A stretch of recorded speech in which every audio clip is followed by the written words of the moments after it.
McLaren, McLaren, McLaren 1 and 2. Unbelievable. It's been a long time. I think it's been like 25, 30 years. 25, 30 years since McLaren got a 1 and 2. It's been a long time. Look, I'm not sure if I want Lando to win the title. I'm just going to keep it real. I want Lando to win the title. I do. But if he's going to win the title, if he's going to win the 2024 title, Formula One champion, he needs to win, or he needs to finish in front of Max Verstappen every race from now to the end, because we are now at the halfway point. At the halfway point. And if he's going to beat Max Verstappen, he needs to do it now. He needs to finish every single race in front of Max Verstappen and try and win most of the races what are left on the calendar. That's the only way he's going to beat Max Verstappen. I know Max Verstappen has got a engine penalty that he's going to have to take in the next couple of races. It's going to be an engine penalty that's going to put him basically at the back of the grid. We know that's coming soon. Maybe that will help Lando Norris. I'm not sure if Lando Norris has got one coming up because an engine penalty, I don't know.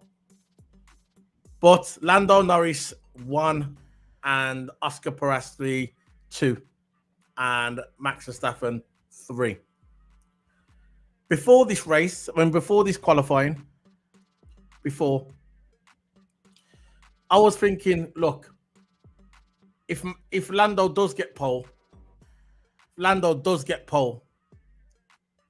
he needs a gap between him and Max Verstappen, because lately, if he did get pole or if he was in front of Max, his start hasn't been that good. Lando Norris, his starts have been kind of mediocre. I can put into them words, mediocre. He could have done better with his start, but he hasn't. But now, it's time that he gets his starts perfect, because Max Verstappen will be chasing him down tomorrow.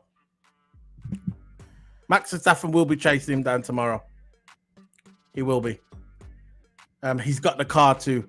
Do I think that the McLaren is faster than Red Bull? Maybe it depends on the track, but overall, probably. I think the McLaren is slightly, if not slightly faster, they're the same. There's nothing between the two cars, between McLaren and Red Bull. There's nothing between them at all. Nothing. This is why this season is going to be very exciting. Especially the second part of the season. When we come back after the break, after the summer break, after Spa, so I think Spa's next week, and then they've got a 4 weeks off. I think it's going to be very interesting to see where the cars are there. We know that the factory shut down for a couple of weeks, but I think the last 2 weeks of the holidays, I think the factory's reopened, then they get back into the factory and start doing their upgrades and testing. So I think the first race back after the summer break is going to be in the Netherlands, Max Verstappen's home track. So it's going to be very interesting to see how that race finishes. Because let's face it will be interesting if Max Verstappen gets beat at his own track. Because as soon as they implemented that track, as soon as they brought that back onto the calendar, because I think the last time the Dutch Grand Prix was around was in the 80s. I think the last winner was Keke Rosberg. But as soon as they brought this back in 2022, Max Verstappen has won every single race. He'll be going for his third race in a row now. Third race, winner of the Dutch Grand Prix. Now, if Norris wins that one, that will be interesting. Then he could turn around to the Dutch fans and say, yeah, I know you're voting for me because I've got orange on. I remember he dropped that a few years ago. He says, I've got more fans than Max because everyone's wearing orange. That was a good joke by Lando Norris. But what we're going to do is we're going to get into this review. We're going to talk about what happened to the Mercedes, what happened to Red Bull, what happened to McLaren, what happened to George Russell not getting his first lap in, and then when he came out on the fresh tires, the floor was too damp, so he was a bit chaotic for George Russell. But overall, I thought it was a decent qualifying overall. So let's get into the review. Let's get into Q1 first. Q1. Lewis came out because in practice he was struggling. In practice 3, I think Lando Norris got the fastest timing qualifying 3. No, in practice 3, but he was struggling with the rear end all through practice 3. His rear end was bottoming him out. As soon as he got to sector 4, sector 5, turn 8. Every time he got to turn 8, that he tried to make the car stick, and he just weren't having it. The rear end was just bottling out. Once the car does that, once the rear end starts moving at the back, it's a matter of time before you go into the barrier or you're going to slip onto the gravel. He didn't actually go into the barrier, Lewis, but he did go a bit wide. So he was struggling with grip. He was struggling with handling. A lot of oversteer. Perez, in the same turn 8, crashed his car. Now, Sergio Perez is an interesting one because there's been a lot of rumors going around about Sergio Perez saying that he might be looking for a new driver, Red Bull, Christian Horner.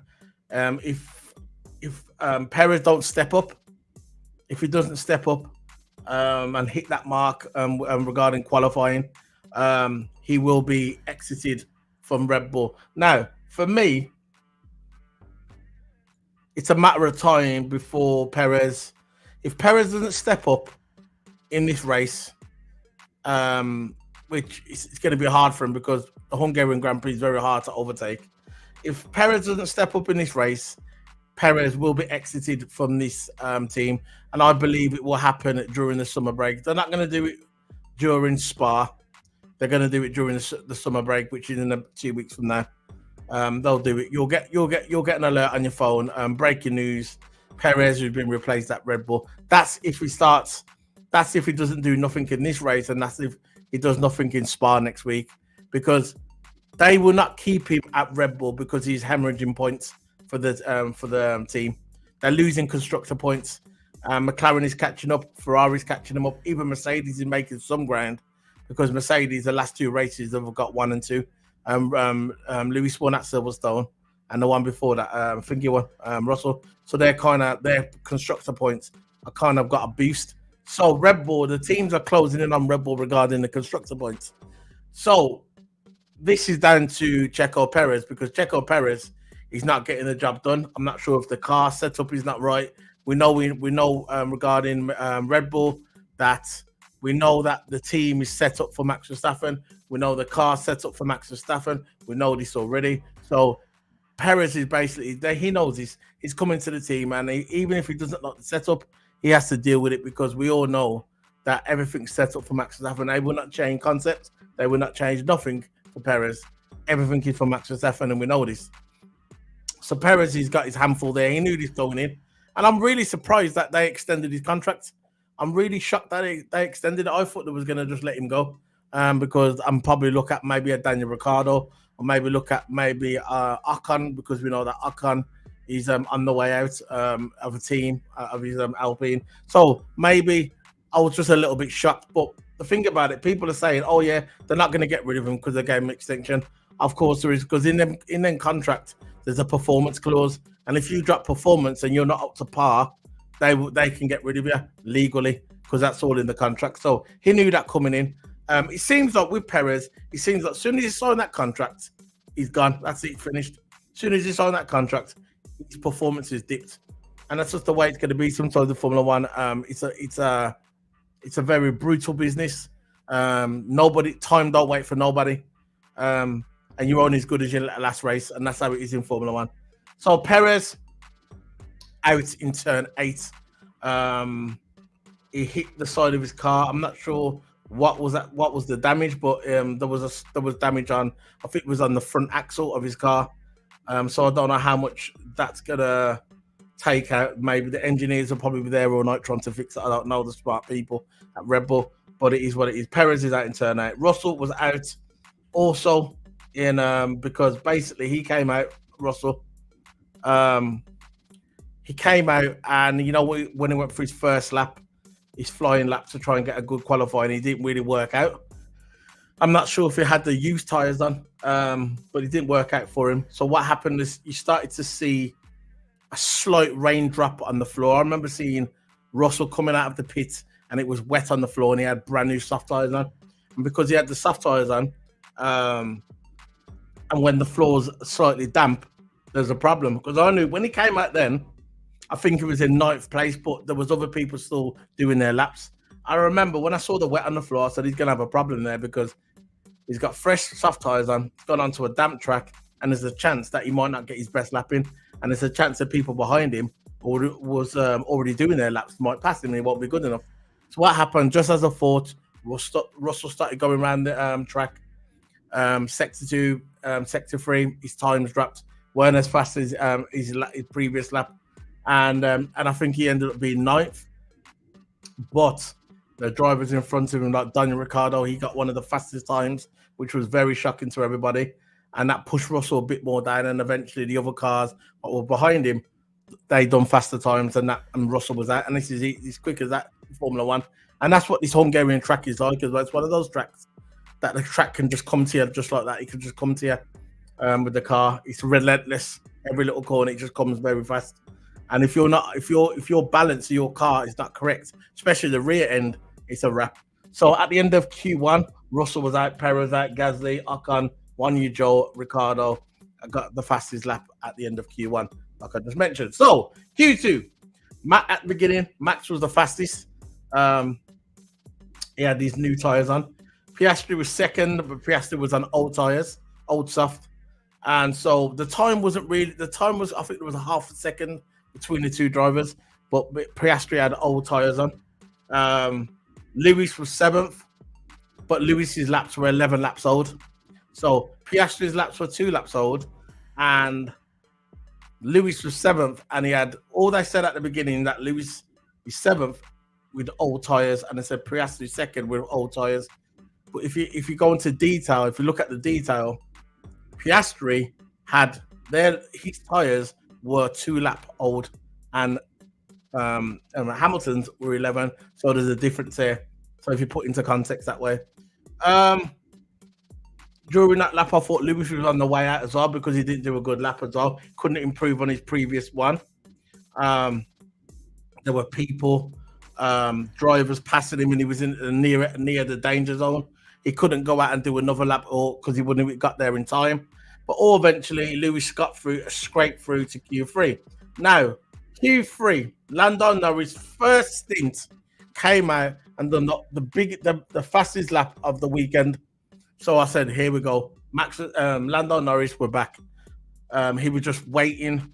He was just waiting for his time. It's like back in the day, I remember when we used to see Lando Norris used to get a qualifying, and if you used to get pole, or if he did or got second, he'd be happy with that. 3-4 years later, he don't care about qualifying now. He wants the race. He wants to win the world title. He's not happy just getting a pole, because at the end of this, when Lando Norris got the pole, and second was Piastri, and Max Verstappen was third,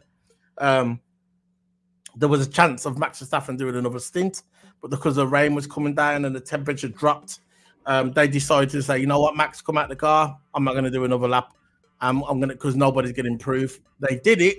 They went for another lap. The rest of the cars, not Max, nobody improved. The only one what did improve was Ricciardo. It beat his teammate, Sonoda, which crashed as well. He crashed and smacked up his car, Sonoda. And the yellow flag come out. But overall, the finish was 1 and 2 McLaren, and 1 and 2 McLaren, 3 was Max Verstappen. So at the end, when I was doing the interviews, like I mentioned before about Lando Norris not settling, he doesn't really care about qualifying. They said, look, you got qualified, how do you feel? Lando goes, look, we'll see what happens tomorrow. I want to make sure I'm ready, and I hopefully that he was referring to his teammate as well, Oscar Piastri. When I watched that interview when he was talking about, I hope everything's ready. I hope that that I'm there in the first corner and my teammates behind me. Now that's basically what I read from that is that he's looking at Oscar Piastri and he's saying, "Look, we're teammates. I'm the only one that can win the world title. Oscar Piastri cannot catch Max Verstappen in the title. There's no chance." Now, I mentioned this at Silverstone when they were battling each other slightly, and I said, look, what McLaren need to do, they need to say, right, Oscar Piastri, you're the second driver, and Lando Norris is the first driver. Lando Norris is the only person that can catch Max Verstappen. So now, Oscar Piastri, you have to help your teammate win a world title. And this is what I wanted at the beginning of qualifying, that Lando Norris is first and Oscar Piastri is second, because Oscar Piastri can be that buffer between Max Verstappen and Lando Norris. If Lando Norris can get a good start tomorrow, get into turn one, I believe with no issues during the pits, I believe that Lando Norris can win this race. I believe this. I think he can.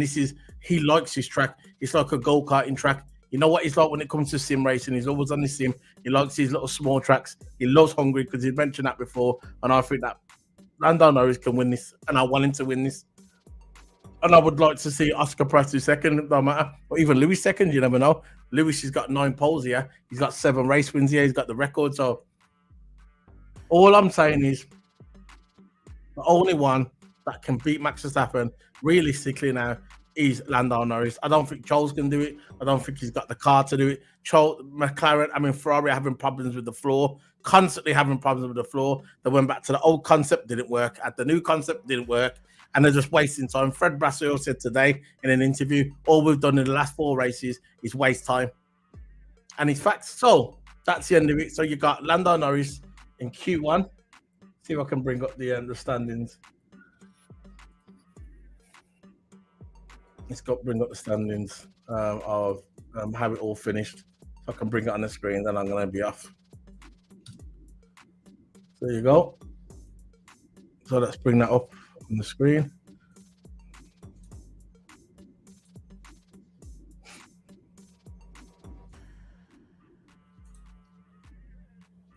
There you go. So there's the finish, how it finished. So we've got Lando Norris 1, Oscar Piastri 2, Max Verstappen 3, Carlos Sainz 4th, Hamilton 5th, Leclerc 6th, 7th is Alonso, 8th is Stroll, 9th is Ricciardo. Very good by Ricciardo getting in the top 10. Sonoda, 10th, 11th is Hulkenberg, 12th. Bottas, 13th Albon, 14th Sargent. I think he hit the barrier. I don't think he hit the barrier, but he went a bit wide. So again, after I think he did hit the barrier. To be fair, this is his last season. Shame for Sargent, but it is what it is.